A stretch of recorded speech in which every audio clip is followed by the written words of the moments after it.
Well, g'day everybody. She is the 1st of December. The bales are over there in the windbreak.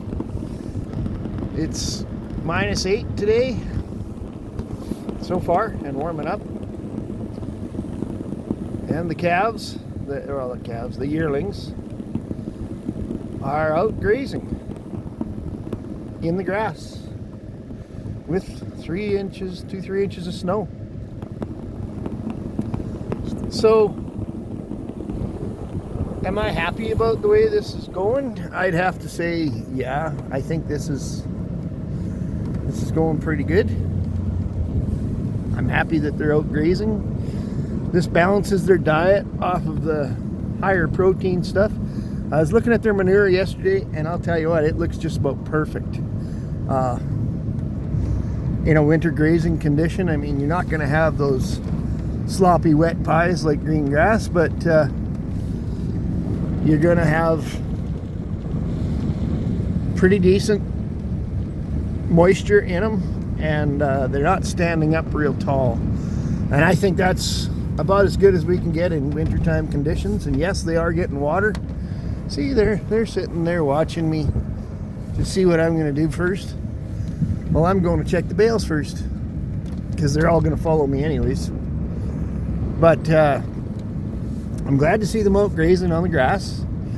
It gives them a balance, and it gives my feed that much more of a lasting power. But I mean, that's not an issue. That's not the only feed I have. I can go buy some more anytime. I can haul another load in anytime. If they eat it, they eat it. But I'm glad that they're out and about and doing their thing.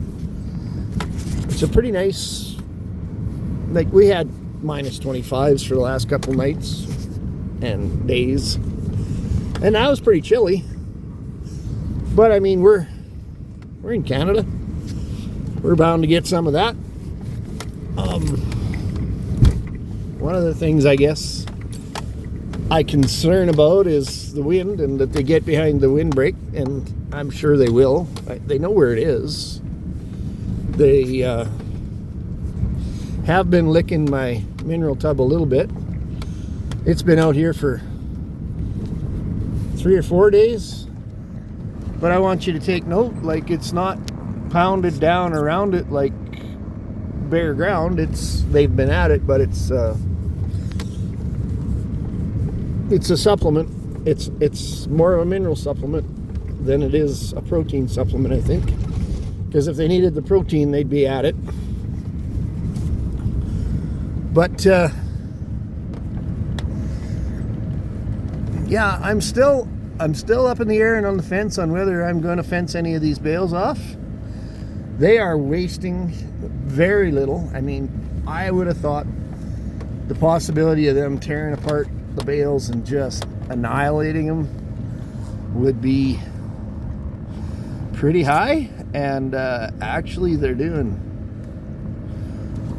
really, really well on them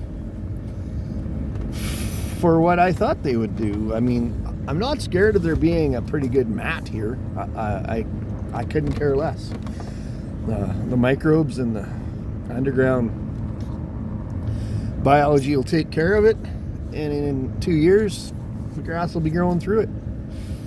But quite honestly, it's working out real well. I mean, I know there's going to come a point where they tip a bale over and it'll be a big fluff, and I'll see how that works. I didn't put it out here so they wouldn't eat it. I put it out here so they'd eat it, and they're doing a pretty good job of it.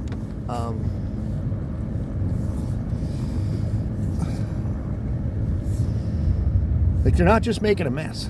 So I'm pretty happy with that. And right now, the way it is, I'm not fencing any off. I've made the decision. I'm not gonna waste the time to fence anything off. I got better things to do with my time. And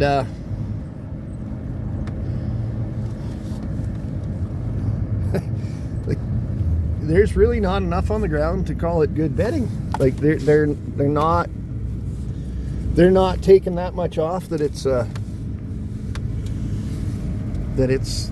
a concern.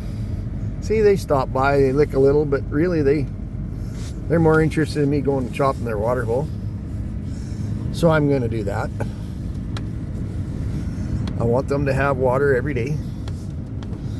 They can lick snow, and they do lick snow. I've seen them do it. But it's always good to let them have access to water.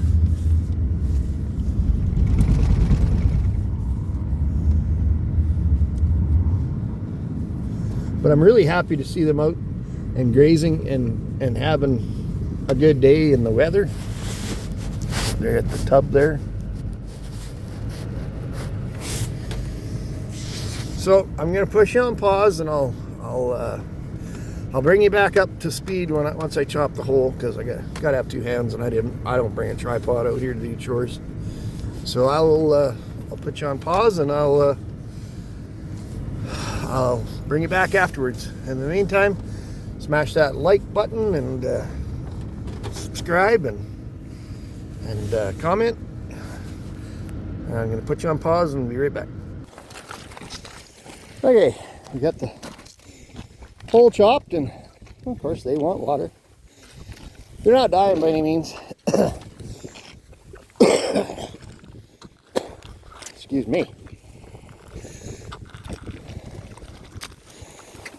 So, about 4 inches of water last night, or of ice. And the ice they're standing on is about 6 inches thick.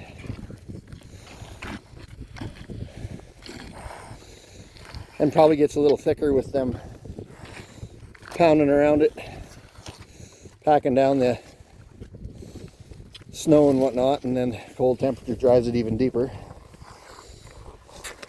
But the hole that they're drinking out of froze 4 inches thick last night, so it is getting thicker. When I first started, it was about 4 to 5 inches. Now it's over 6. I like keeping it close to the edge. As you can see, I'm right along the edge. You could put your foot in that water and not get water in your boot. It's only about 6 inches deep here. So if something disastrous does happen, they can walk out of it. And with this number of head, you don't usually have too much pressure. But if you got a large herd and they all get out on the ice, it can break. I've heard of instances of people losing cattle, and I think one of the problems is they go out in the middle of the ice and they chop their hole too far out.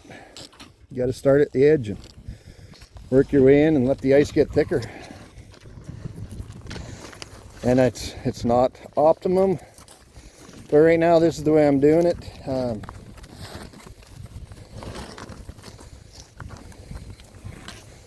It's just the way things are working, and they get their water, and it stays open for the rest of the day most of the time.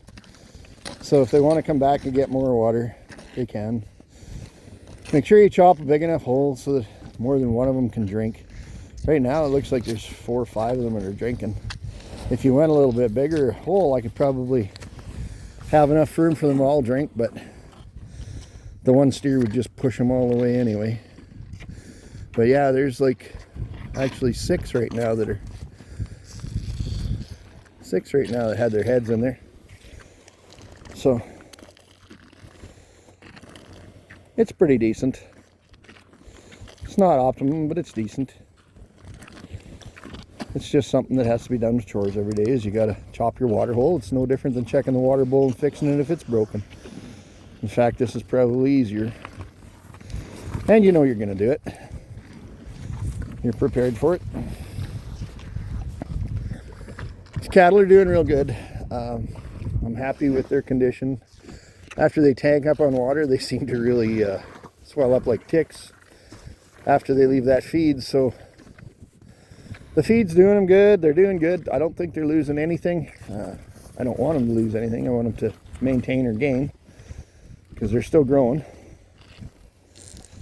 But that's the system here today. And see, my first hole was right on the edge. It's right here, right there. It froze up within 3 days as the ice got thicker. So I moved out a couple feet, and I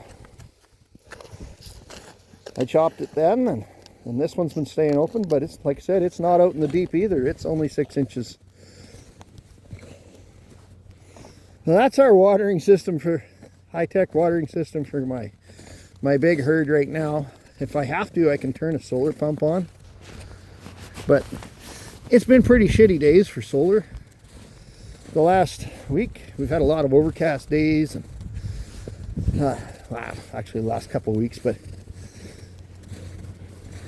I mean, I could if I had to. It doesn't take that much water to water these guys, but when they all come, it's nice to have a good flush of water there, and with the chopping the hole on the dugout, they all get pretty good access to it. So that's December 1st, guys. -8. Tomorrow's supposed to be around the 0 mark. You've seen it for yourself. The cows were out grazing, and they're not hurting at all. They're not hurting at all.